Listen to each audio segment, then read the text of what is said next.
Hi, and welcome to Talking Stand Firm. I'm Cherrilynn and Jake. I have a question for you. Do you feel like God has called you to blow the trumpet in the end times, or maybe you're a watchman on the wall? Maybe you're feeling lonely and it seems like a dangerous and a difficult path God has you on. Well, you're in the perfect place today because our guest is going to talk about that. We will be talking about technology in the end times and the effect it has on spirituality. So if you have any questions about last night's Stand Firm, the End Times Collision course, we have a lot to talk about today. So Dave, bring Jake right in. Bring him in. Jake, are you there? I am here. So good to see you. You're wasting away. Your body's wasting away, but you're there. Well, I'll take that. And it was speaking of lonely, it was lonely last week without you here. And so not used to that. So can I tell my God story real quick? Can I tell my God story real quick?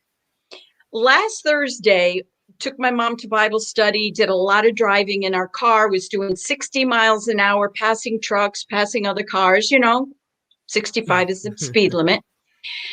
Get my mom home safely. My son and I pull in the driveway. We hear this clunk, clunk. We just thought it was something in the trunk. Oh, this sounds like a kid's Bible. It does. That's a good rhyme. That's clunk, clunk. There's something in the trunk. You're talking bad here. You're talking like Dr. Seuss here. So you're going to get canceled. I took a nap, got up, and my husband and I decided to go to Dollar Tree. And we're pulling out, and there's the clunk, clunk. And I said, oh, it's just something in the trunk. Pull around the corner, and my husband's like, the back axle is cracked or broken. Let's pray we get this car home. It wasn't the axle. It's something else where the tire was in like this. And when my husband told me what was wrong with the car, the back rod or something was cracked. The first thing I did was praise God. No, we didn't. All I could envision was the tire just breaking off and flipping in the air with my mom and my son in the car. And God just protected us. I shouldn't say God protected us. But needless to say, we had to get a new car. And God provided there as well. We got a used new car. But I want to tell you, the reason why I tell you that is because God is with us every moment of every day. You know that, Jake. He's protecting us. He's protecting us from things we don't even know he's protecting us from. And that was just a glimpse of something that God allowed me to see. I cried happy tears, and I got the rear beam. My husband said, Michael's setting you straight, isn't he? He's in the other room. But come on, get it right. I told you how many times. Yeah. How many times did you tell her, Michael? Thanks, honey. But you think about how many, you misplace your keys, or your car doesn't start right away, and then it finally starts. This has happened to me. And then you get on the highway and there was an accident. And you think, if I left when I was supposed to, I probably would have been in that accident. Yeah. So look for God in the big things and the little things and in the end time things, right? That's what we're talking about. Well, that's right. But I mean, one of the things that we need to be prepared about is having faith, and we get faith by exercising it, building confidence in God. And so as we step out in faith now, hey, Missouri Prep, great to have you. Grab you on. So building that faith one step at a time. And I can't go into the details because I'm bound to an NDA on it, but I would talk about that. We wouldn't get to our guest, and we need to get to our guest and talk about your teaching last night's one of my favorites. Yeah, so that's it, said NDA, but today woke up to God providing something, been a prayer request for a long time, and it's just, you just don't give up on God.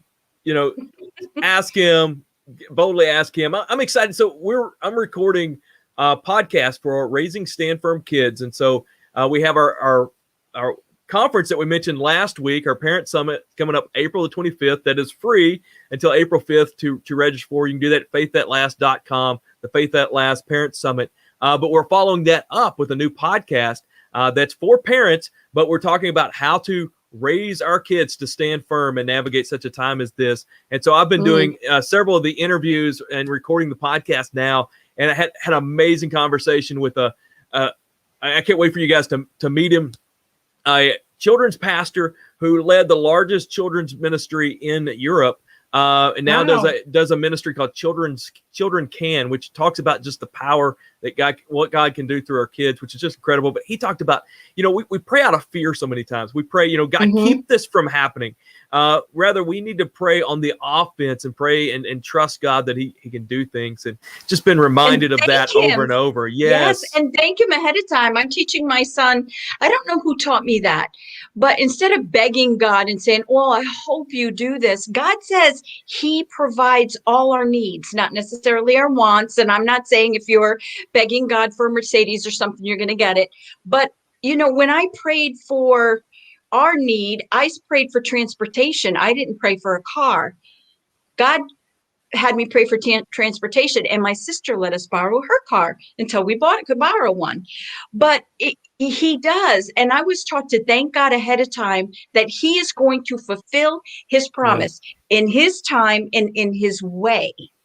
Yes. And according to our need. And I'm going to butcher the name, but Show 16, thank you for saying good morning. I'm sure I butchered it, but we're so glad that to have you here as well. And I would love to hear from anybody out there just sharing how God has come through in your life. I'm glad we went that way, because what we're going to talk, we got a lot of things to talk about with our guest today. Jake, I wanted to say, this kids ministry that you're doing is so vital. It's extremely vital, because you watch I watch the commercials say kids' brains are, they're done forming at 3, but still, I mean, you figure their formative years are when they're young. It is. And if we don't start now, and we've had so many guests that can even be podcast guests on that show, and I'll give you a list later. I've got some people that I won't tell you now, but no, I mean, and that's what's beautiful about it, is because so much of the parenting information out there is just people who are just focused on the parent aspect now. And I was at a homeschool conference the last year. I was actually at another conference and we gave us tickets into the homeschool conference. And so I go to the homeschool expo, which was just amazing, by the way. And I walk in all these amazing ministries, all these amazing things, walk through it all, and everything was so good.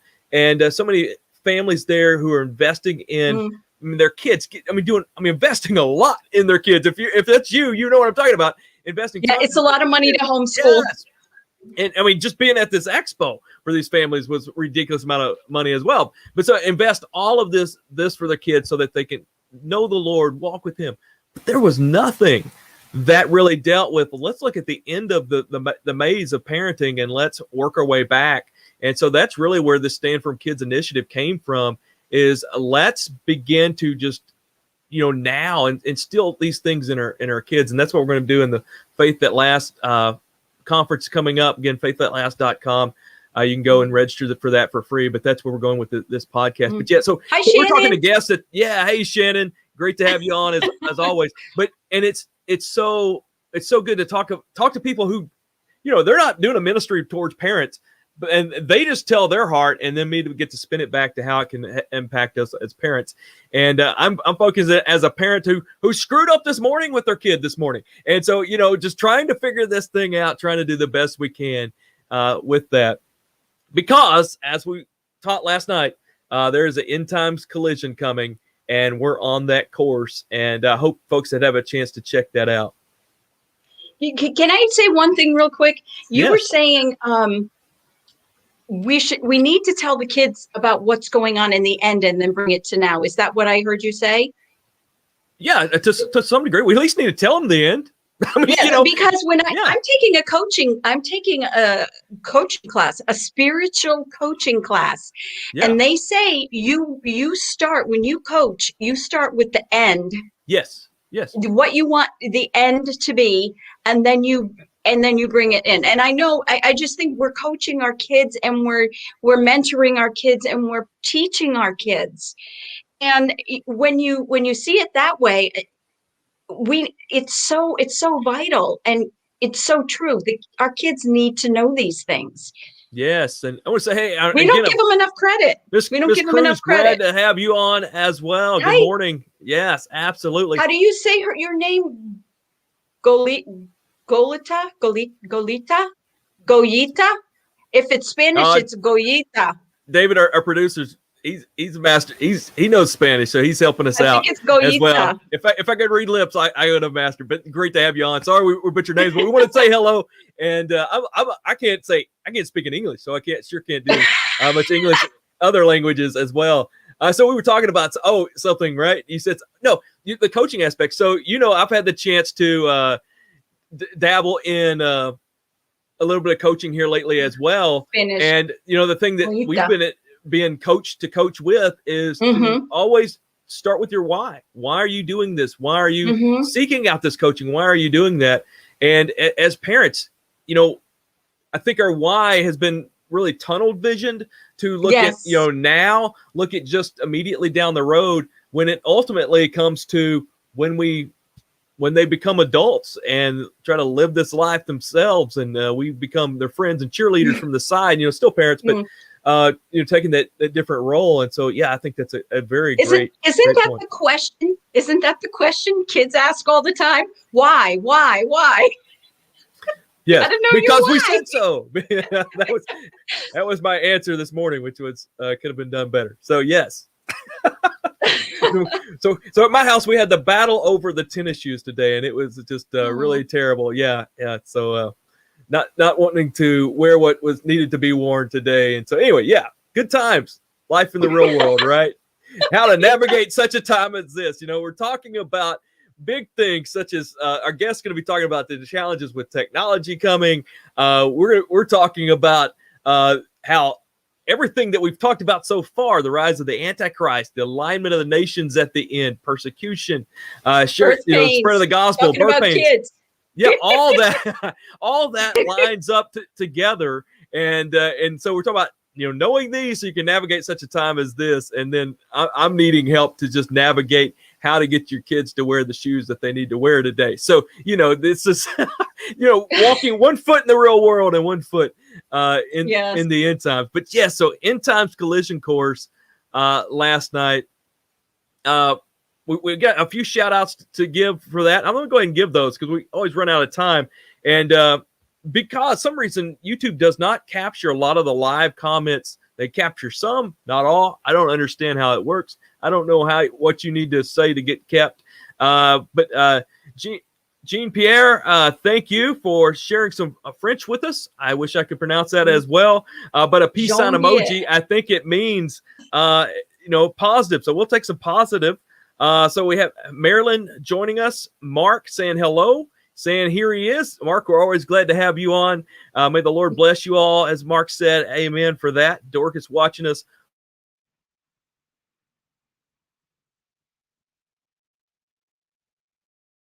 Well, it looks like Jake froze again. He froze earlier when we were practicing. So I want to tell you about Bob.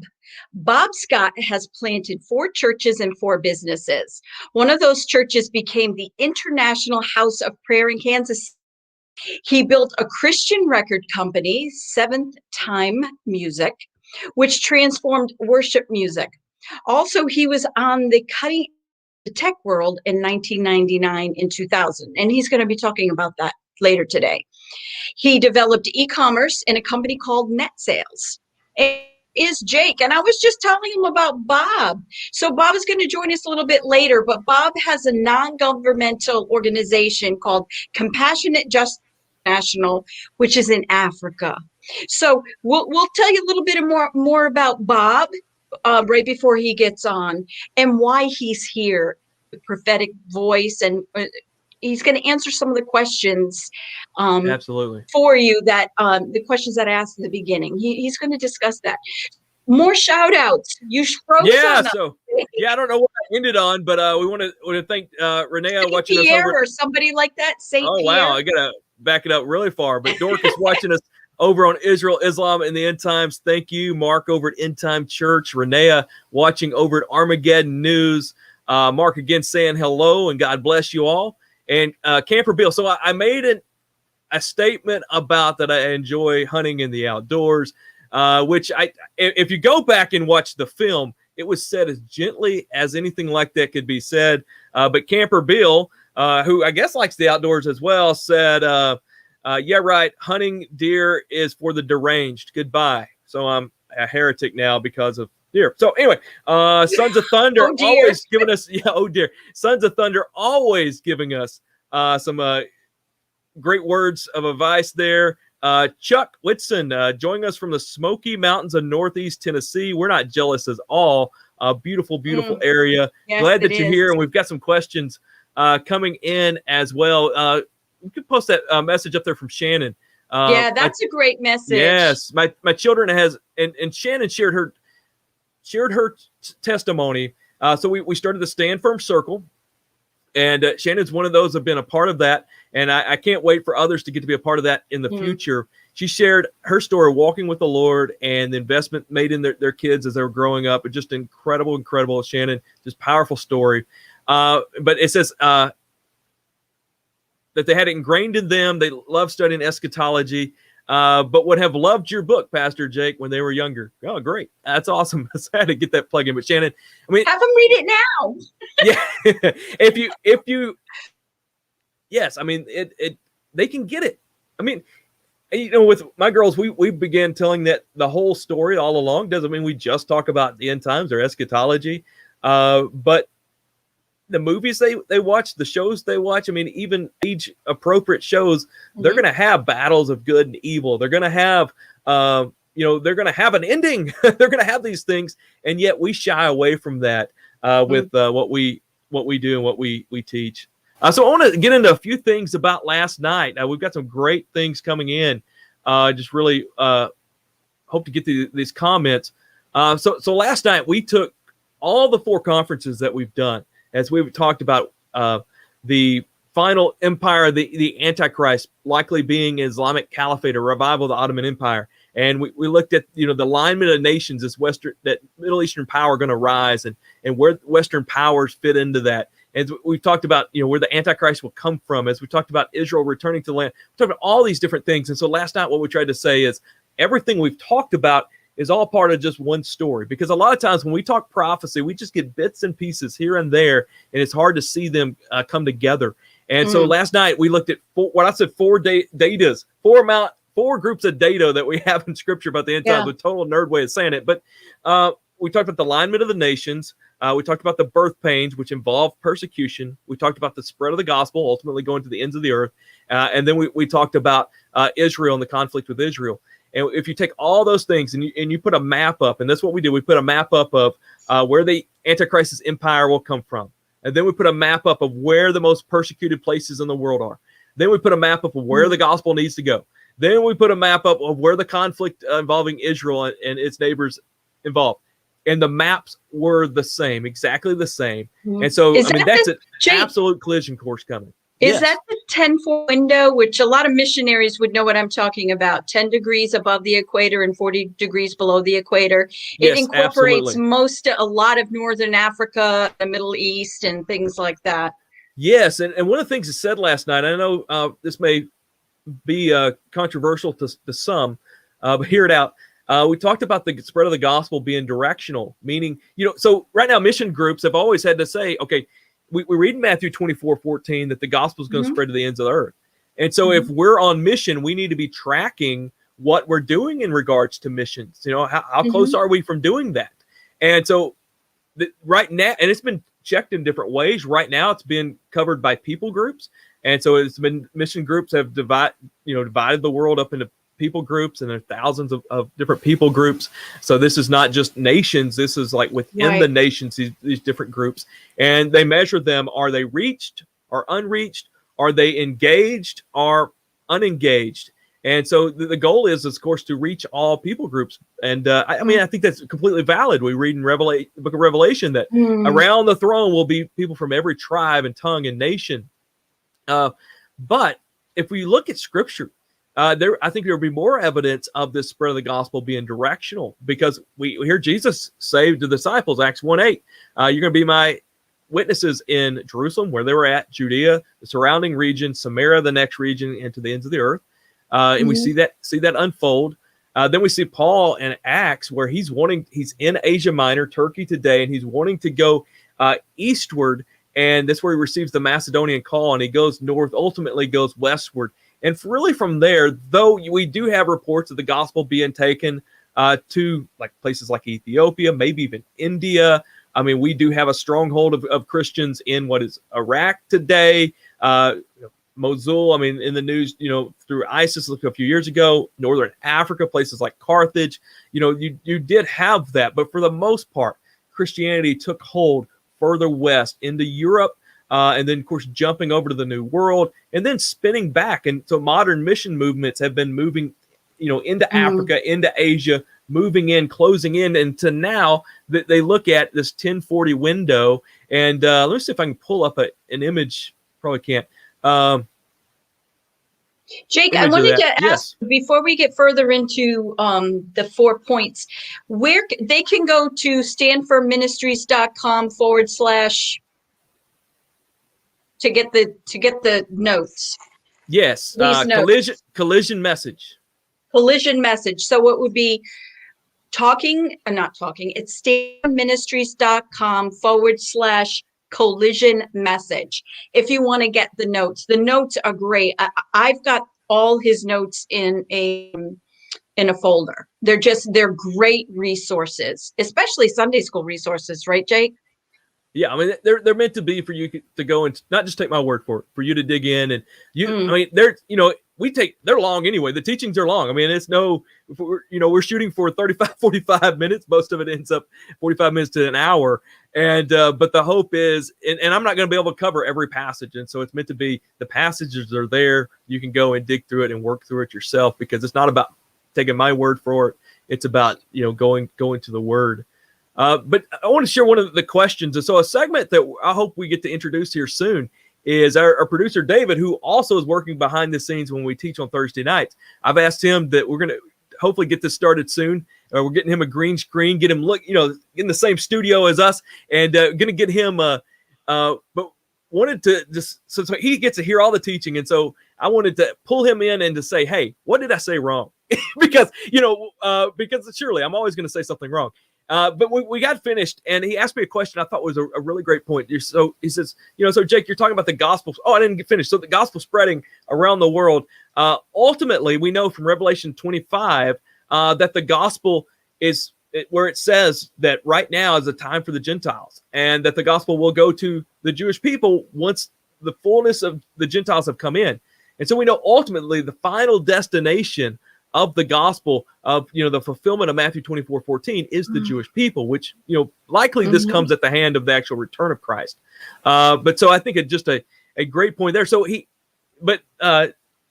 made a big emphasis about that last night. And then David caught me afterwards and asked this question. I thought it was a great question. Well, it says, but what about places like, if you look at the spread of the gospel originally, Asia Minor, we look at Ephesus, we look at Colossae, we look at Laodicea, we look at all these places.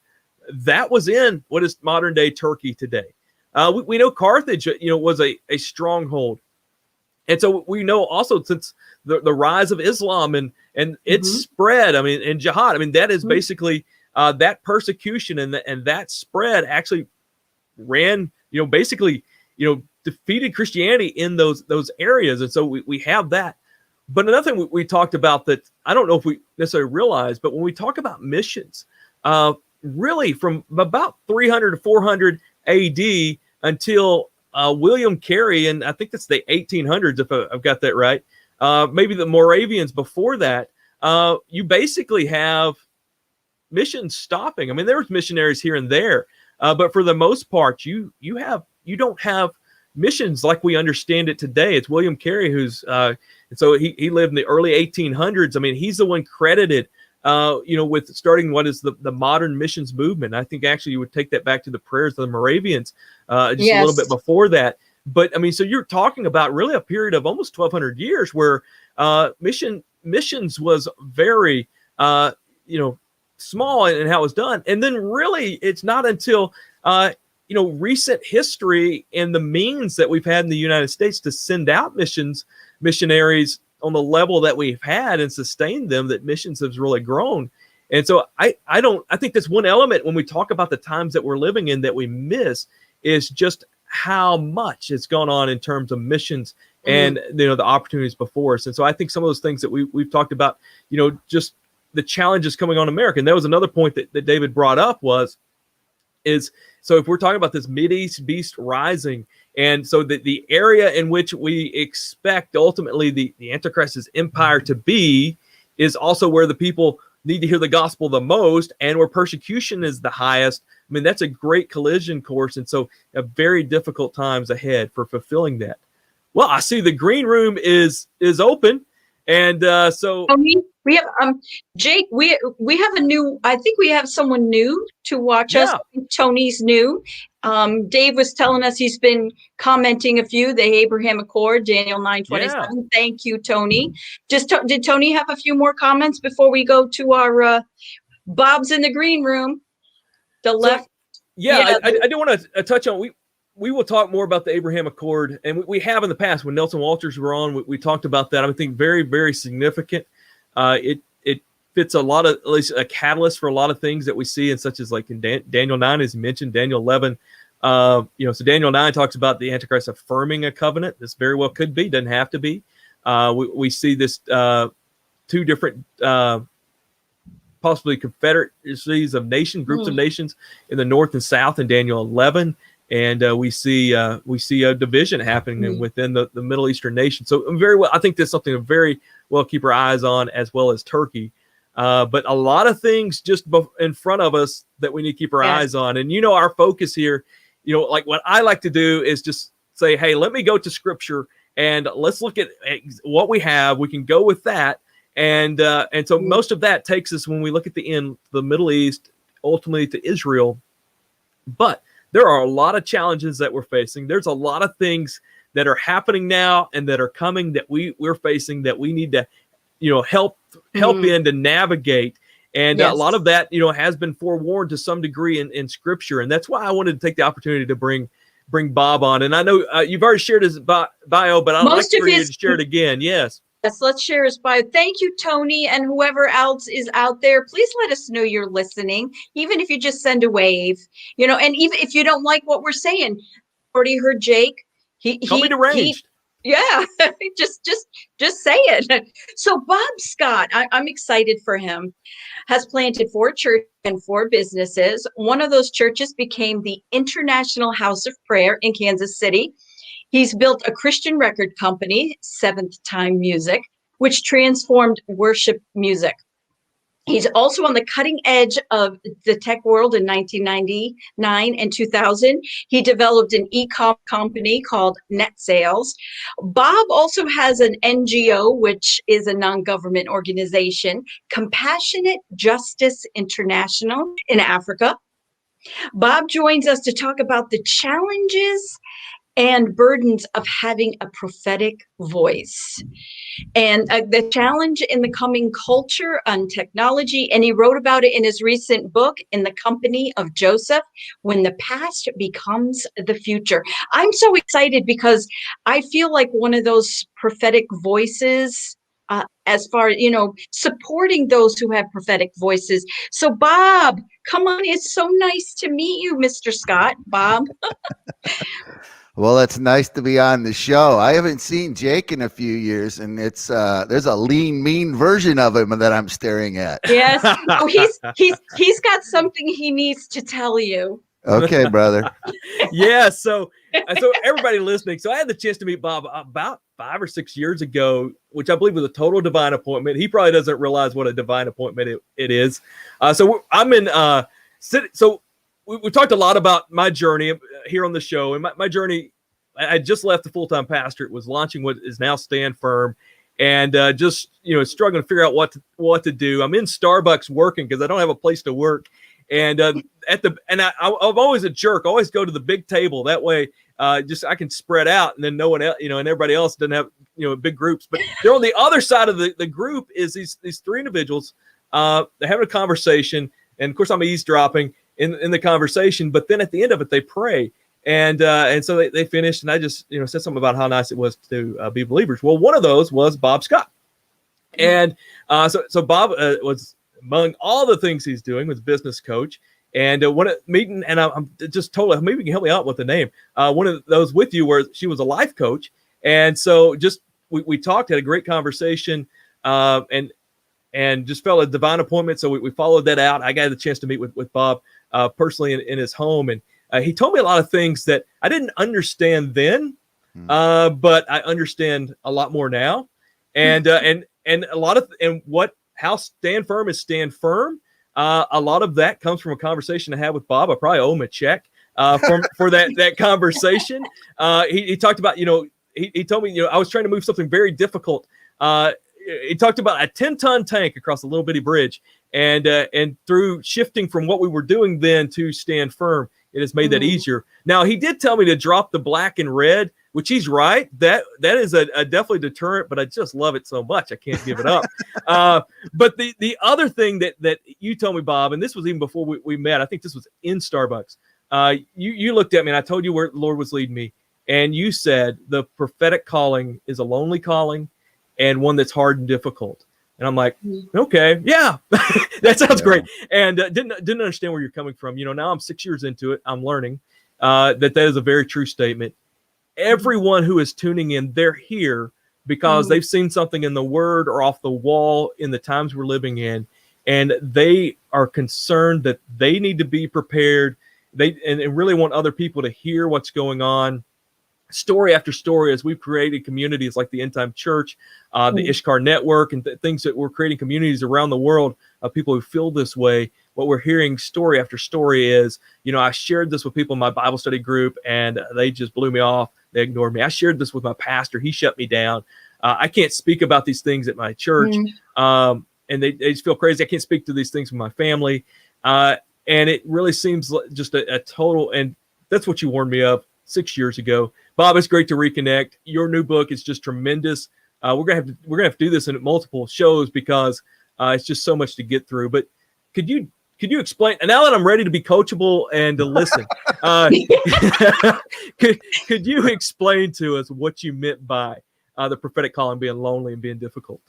All right. Well, thanks for having me on the show, and actually, I'm thrilled to have this conversation with you. I'm the next generation up, and a lot of what is about to unfold is really going to have a greater impact on your generation and your children. So when I find people in your generation that are actually spiritually awake and alert, I'm encouraged because there's been sort of a cultural numbness as people have become so saturated by being entertained. And that's one of the things I talk about in the book. But let's talk about what it means to be prophetic first. And I have to say up front that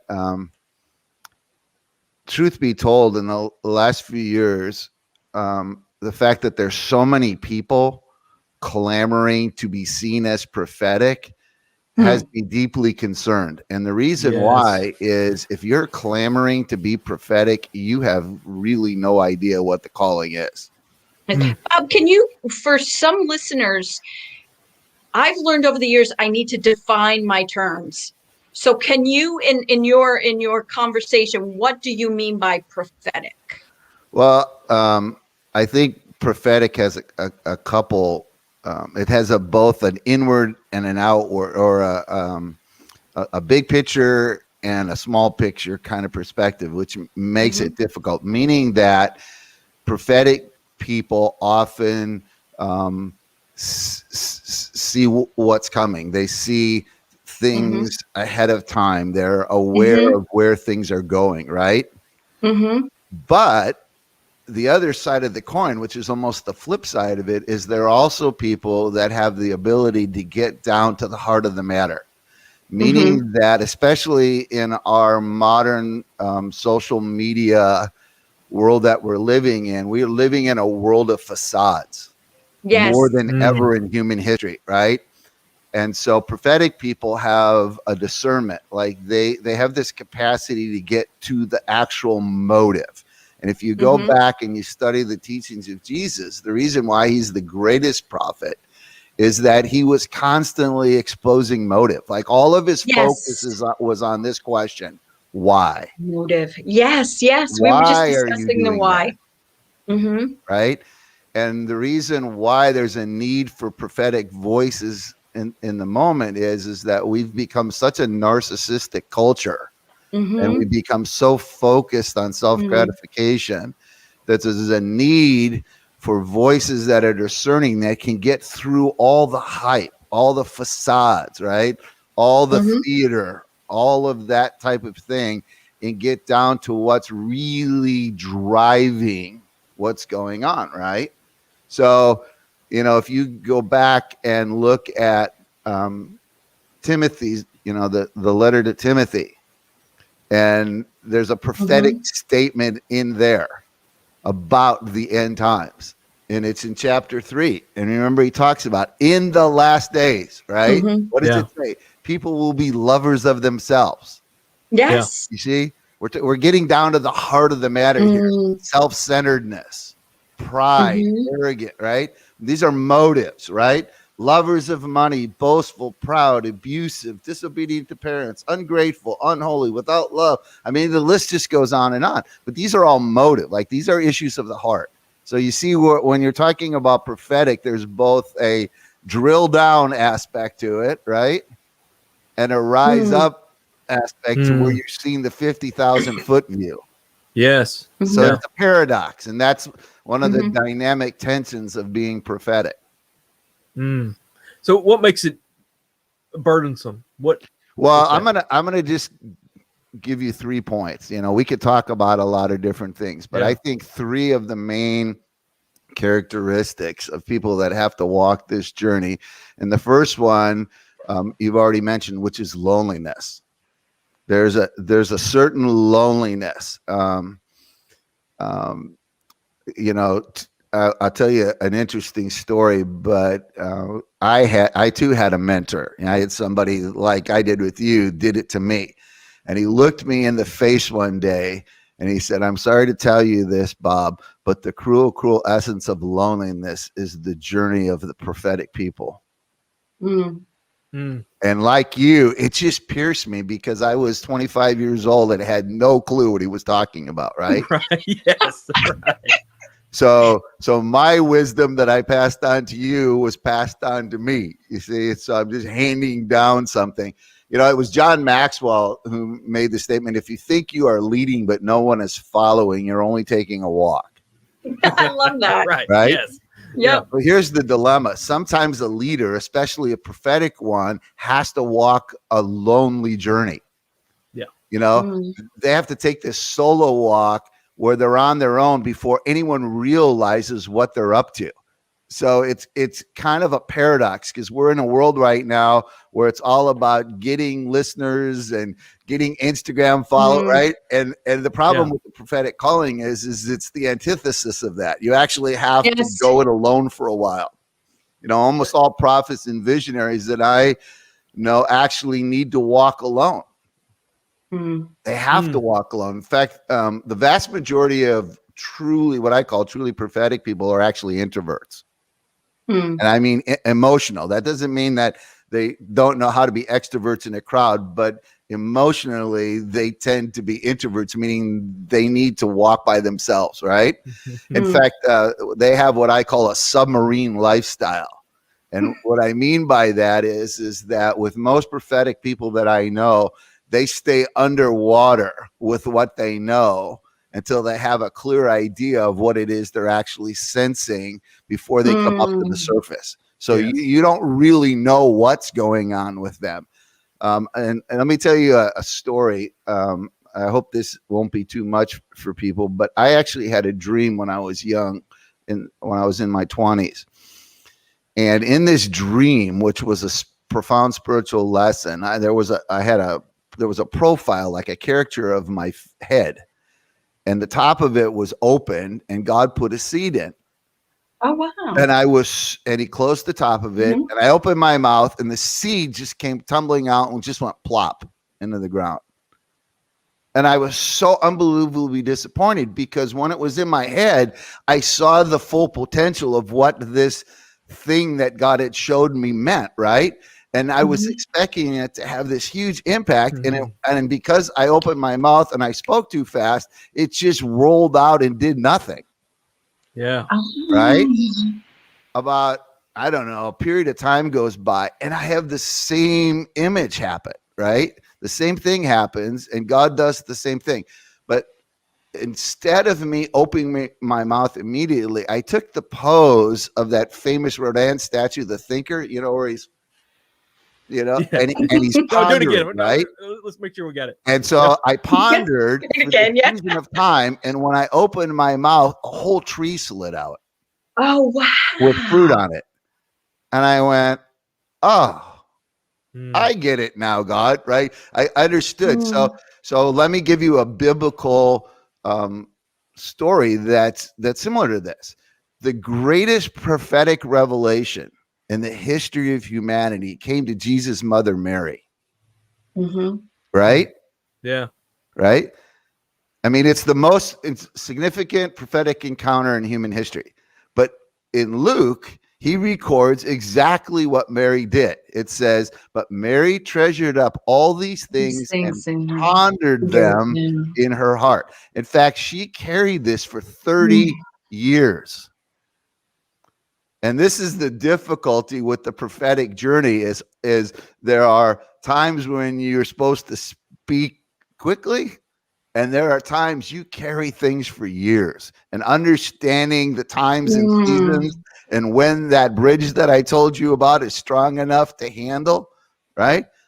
The book that I wrote, I had all the stuff all 5 years ago, but it Yeah. wasn't time. People would have not understood. So the first thing is loneliness, right? The Mm. second thing is pain. Mm. So the first characteristic of the prophetic journey is loneliness. The second journey is pain. And I'm sorry to say that, but it's time that we have an honest conversation. There's an old Robert Cray's blues song, "The Forecast Calls for Pain." And that really is the prophetic journey. You see, people get excited because they want to have insight, right? They want to have discernment. They want to know. But what did Solomon say about knowledge? About knowing? He said, for with much wisdom comes much sorrow, and the more knowledge, the more grief. Yeah. The truth is, there's a whole lot of stuff I wish I didn't know. Yeah. So this is one of the great paradoxes about being prophetic. Mm.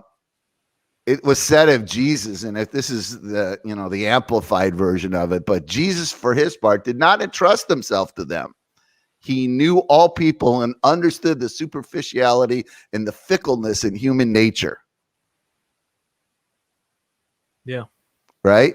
Jesus knew the hearts of humans, right? He had to say he was prophetic. He could see into Mm. things. Learning what to do with what you know takes some really painful lessons. Mm.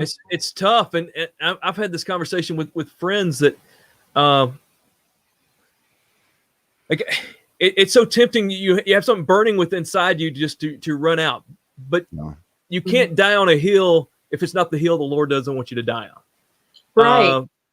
Say that again. I guess Say that again, Jake, because that's profound. Because well, I don't know, Bobby. Tell me if it is, but it's you have something burning inside of you. You're just ready to charge the hill, but sometimes it's a hill. The Lord doesn't have you want to die on this hill. He has this other hill for you, for that message that He's given you. And though this other hill is tempting, you're passionate about it. Sometimes you just got to let that go so that you're still around in the battle for that hill that He's called you to. Well, the third piece of this puzzle, which Jake, I think you'll identify with this, is disillusionment. Yeah. So I talked to you. So let's take 6 years somebody ago. that you and I can both identify with, Jeremiah. Yeah. Right? Yeah. So in the first chapter of Jeremiah, we read that the word of the Lord came to me saying, before I formed you in the womb, I knew you. Before you were born, I set you apart. I appointed you as a prophet to the nations. Alas, sovereign Lord, I said, I do not know how to speak. I'm too young. But the Lord said to me, do not say I'm too young. You must go to everyone I send you to and say whatever I command you. Do not be afraid of them. I am with you and will rescue you, declares the Lord. Then the Lord reached out his hand, it touched my mouth and said to me, I have put my words in your mouth. See, today I appoint you over nations and kingdoms to uproot and tear down and to destroy and overthrow, to build and to plant. I mean, is that not the prophet's dream? Like, you're reading this and you're going, OMG, this is incredible. I have such an amazing calling on my life, right? And then a few years later, Jeremiah, who's so transparent and so vulnerable in his writing, says, you deceived me, Lord. And I was deceived. You overpowered me and prevailed. I am ridiculed all day long. Everyone mocks me. Whenever I speak, I cry out, proclaiming violence and destruction. So the word of the Lord has brought me insult and reproach all day long. And you know what ended up happening with Jeremiah, which is interesting, is the political sector didn't like what he had to say. He was if you really stop and think about it, the fact that Jeremiah and Lamentations are in the Bible are in itself miraculous, because at the time that Jeremiah lived, he was the Benedict Arnold of the culture. Yeah. He was the guy saying the king of Babylon is God's servant. I mean, you can't be more, politically incorrect than Jeremiah was. And so you had the whole political sector trying to take him out, and they jailed him, right? But what's even more interesting is he also had the religious sector turn against him, and they tried to kill him. Like, religious guys were even more violent than the political guys. So Jeremiah ended up having to flee to Egypt just to survive. So we have a question for you, Bob. Calling. One of our listeners has a question for you. Jake, you want to read it or you want me to read it? I guess you need to. Okay. It's from Jim Baltimore. I hope I said it right, Jim. Bob, so what do we do if we have been reaching out to the community for years on specific concepts or ideas? I have submitted a number of these here and other platforms that will not address my questions. I do care to be in the public, but I can help. Okay, but I can help myself I can help myself to sound off when I found something extremely important. I think it meant I can't help myself. No one listened to Jeremiah, and they are not listening now. Bob, I would love to address some of these ideas with you once I explain these concepts. I will climb back into my hole. But as a watchman, I am screaming and no sound is coming out. I may be totally wrong, but I cannot even get feedback on these ideas. I need an avenue that will listen and be open-minded. God bless. I guess he's asking for an avenue. How can you help him? Well, I don't know if I can, because it's in some ways this is beyond even me. And again, these are hard things, and so I'm really hesitant. You asked me to go down this road, so I'm going down this road. Yeah. Well, he says he doesn't want to be. Jim said he doesn't want to be in the public, but God wants him to get this out. You know who the most unpopular sitting president in American history was, and still is? No. Abraham Lincoln. Yeah, that's true. Yeah. The reality of it is no one understood Lincoln's almost prophetic calling until he was dead. I mean, it took 3 generations before, right? It's the same thing with Jeremiah. At the time of Jeremiah, he was the Benedict Arnold. He was the greatest traitor in Jewish history. It only wasn't until a generation later, when everything he talked about was fulfilled, that everyone, oh my gosh. And who was the primary guy? It was Daniel. Daniel was the one that recognized what Jeremiah had been talking about was true, right? So this is the dilemma. So what this really gets down to, and this is hard, is if God's called you to be a prophetic, what's your motivation? Because if your motivation is popularity, if it's strokes and affirmation and being the center of attention, you are in big trouble. And that's not Jim. Yeah. Well, and I think what Jim is, what he's sharing is what many people feel is that frustration of not being heard. But as you're talking, Yes. I'm thinking back of, there's been so many authors that we, revere today that their works were not popular when they wrote. Right. I think Tolkien would fit that camp, maybe even C.S. Lewis to some degree. I mean, these people who we think are, huge hero. I mean, and a lot of, authors and things that we, even Mark Twain. I mean, he was basically broke near the end of his life. I mean, a lot of these authors were broke, and but they're, people understood their readings later on. And so here's a painful reality. So this is going to be controversial, but I know your show likes this. I would say the vast majority of true prophets aren't in the church.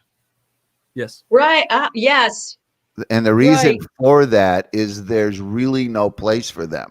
Because remember, religion is about conformity to the past. Like, it's the whole idea behind religion. I mean, if you think about it, institutional religion came into being to defend the faith. It has a defensive posture. All the way through human history, it's always been about holding on to the past. There's no innovation that comes out of the institutional religious world. Everything that we see that somebody in the Christian world got famous for, they actually borrowed from somebody. They plagiarized it from somebody outside. And so most of the really prophetic people that I've been or had the privilege to interact with actually struggle within the institutional church world. There's not a place for them. So out of refuge, they go outside. Yes. Right. And so it's a very difficult, when I see popular prophets in the church world, I scratch my head a little bit. And then we've even seen in the last few months that whole sort of religious industry, prophetic industry just came crashing down. And that's been a hard wake up call, but it was based on a whole wrong, bad foundation. Right. And I think of Isaiah. I think of Isaiah, Bob and Jake. He saw the holiness of the Lord, and after his guilt was taken away and his sins atoned for, he said, "Here am I, send me." He was willing, but then the Lord turned around and told him, well, pretty much like, you're going to tell these people stuff, but they're not going to listen. Yeah. They're not going to understand. They're not going to want to. And Jim, if you read Isaiah 6, that's where I'm getting it from. But maybe that might encourage you, because all these prophets, like you're saying, our guest is saying it's lonely. Yeah. Well, here's the key. So my encouragement to Jim is do the exact same thing that I did and all the other prophets do, which is write it down. Yes. And the reason why you have to write it down is it's probably going to be a generation before anyone gets it. But somebody will go back and go, hey, remember when Jim said? So this week I had a lady send me a picture. She had just picked up a book, one of my books, where I talk about what's coming in the tech world, which is a conversation we probably need to have on another show. Yeah, we only have 5 minutes. Blew our time out on being prophetic. But she said to me, my husband was warning me about this 10 years ago. But he was a voice crying in the wilderness. He was on the inside, right? And saw what was happening and tried to warn, but nobody wanted to listen. Like nobody even got it. When my book came out, this is so interesting because I had, been sitting on it for 5 years. And then in July of last year, I got this push from the Holy Spirit, like now. So I scrambled for 6 months to get this thing out. It came out the middle of February, and I got all this pushback from the religious world and from people going, this is, you're being hysterical, you're overreacting, blah, blah, you know what I mean? All this kind of stuff. And so there was this pushback. Within a month, COVID hits, right? And almost everything that I wrote in the book all started coming into fruition, or we began to see the first fruits of it, as it were. And suddenly people are coming back going, oh my, how did you know? Like, we're exactly what you're talking about is unfolding.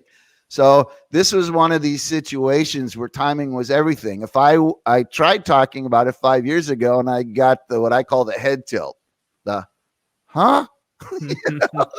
Like, what? People just didn't have a grit for it. Yeah. By writing it down, though, over the last year and for the next few years, people will have the capacity to go back and digest at their own speed. Because remember, the problem you have when you're prophetic is it's so clear to you. Yes. Right? Yes. And because it's so clear, it feels imminent, like it's right in front of you. Mm-hmm. And so you get a distortion as to the timing of things often, right? Yes. And you get a distortion of how, while this may be really important to you, it's not so important to everyone else. So very true. Jake, you have one question about a cave. Yeah. Should we be running to the caves and living there, right? Well, no, I want to go back to what you said about the many of the people who would be considered prophetic are not in the church. They've been driven out. I'm sure you've ran across Alan Hirsch, missional professor. He's got a book out called The Forgotten Ways, and I've been really pleased to see some church plants beginning to implement this in their DNA. This idea of gifting, and what happens is we seem to want to control everything as pastors, and we don't let people who God gives a vision bring that through the church. And because of that, that's why we have so many nonprofits, so many things outside of the church that the church could have been involved in, because we stunt that growth. And I know many people here, that's what they're sensing and feeling, that frustration. But I love what you said about the distorting the time. Because I see that. I know I deal with that myself. And I seem like God's warning us to warn others ahead of time. But it's, for us to do it, we need to feel like it's imminent. I know we don't have much time, but your book is called In the Company of Joseph, and you talk a lot about being Joseph's. Could you just talk a bit what that is? Because I think that will help people who maybe, because if this is happening outside of church, it's not just within the church. How do those who aren't in ministry or something, in a vocational ministry, express this? And I think you touch on that when you talk about being a Joseph. Well, Joseph represents for me a type of prophetic calling. I would put Daniel in the same category. And what distinguished them from others with the prophetic calling is that they had solutions. Yes. Yeah. Right? So Joseph transformed the economy of Egypt, whereby he saved them in an hour of crisis, right? He had a spiritual gift whereby he could interpret Pharaoh's dream, and then he exercised, which is interesting, the word, and I'm going to use this word, prudence, because prudence sort of fits within the prophetic lexicon, because prudence is actually wisdom for the future. Yes. The definition, we always hear prudence and we think people are prude, right? We sort of have a negative, so you hear the word prudence and you think of a woman's name or somebody's prude, you know what I mean? But the truth of it is that prudence is about wisdom for the future. And Joseph designed and administrated solutions to solve a pending problem, right? So he had this unique gifting that he could foresee, right? And then implement solutions, and something that's really interesting, if you'll actually stop and think about it, both Daniel and Joseph exercised their gifting and callings outside of the religious sector and in pagan nations. Yes. Oh, Daniel blows me away. Pagan bosses.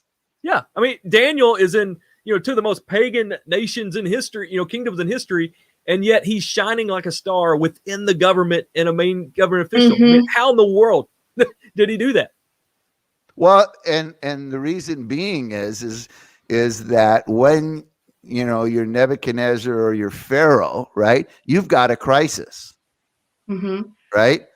And people that have solutions stick out because they saw. So what both Nebuchadnezzar and Pharaoh recognize. I mean, if you think about it, this is really amazing to me.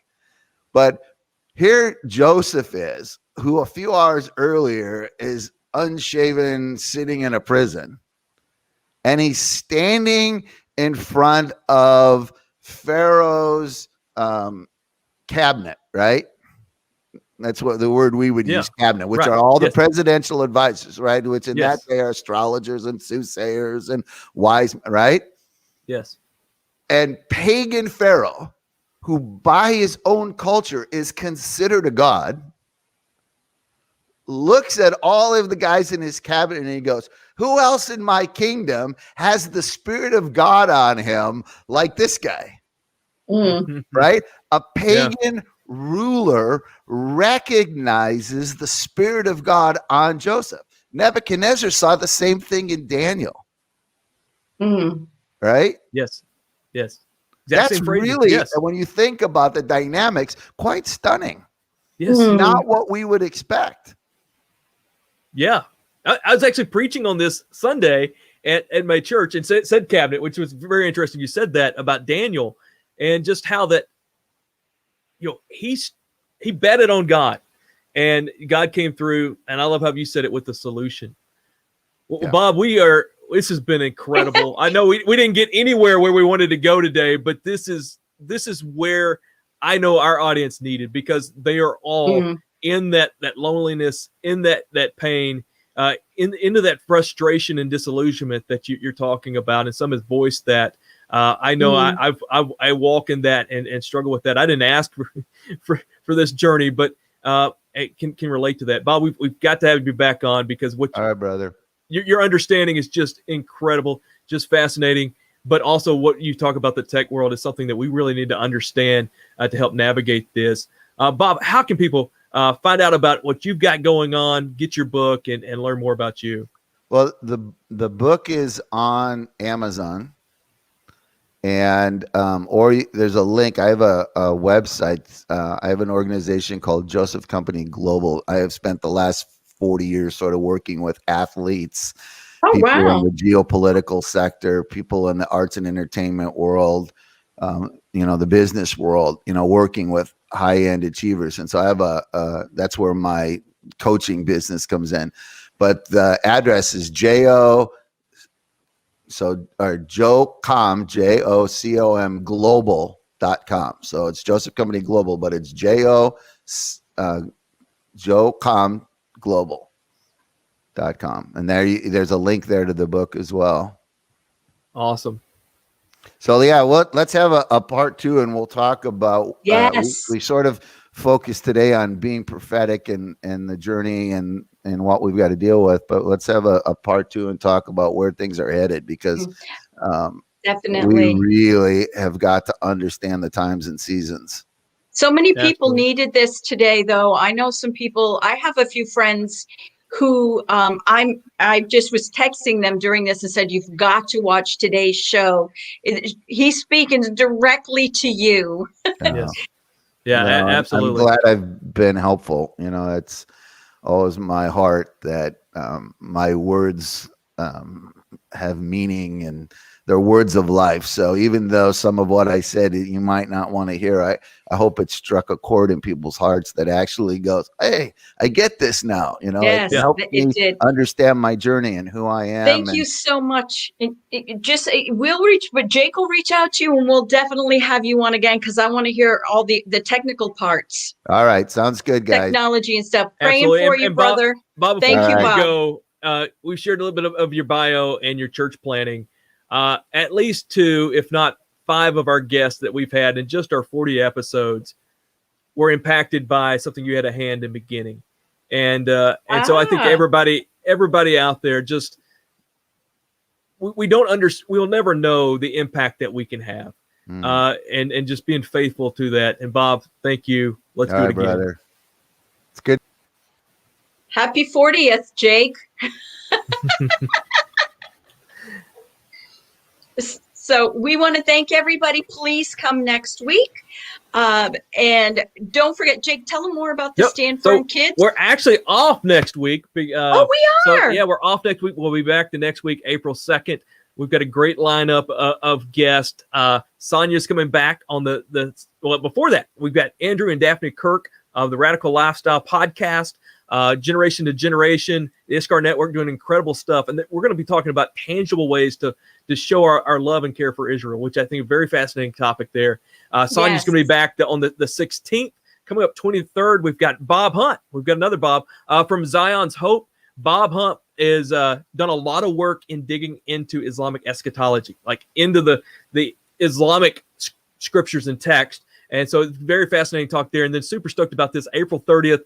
Dr. Michael Brown is going to be with us. So just incredible lineup. We're booking into June. Just some great stuff coming up. And just the willingness of our guests to come on and be a part of this, just incredible, because they want to help you and me navigate, such a time as this. And yes, don't forget about faiththatlast.com, the Parent Summit coming up April 25th. It's just that Sunday afternoon. It's in plenty of time for you to get out of church, no matter which time zone you're in America, in the States. Yes. Hop on for a bit and think towards the future with your kids. If you register before April 5th, the day after Easter, it's absolutely free. So please jump in and do that, faiththatlast.com. Thanks for being here.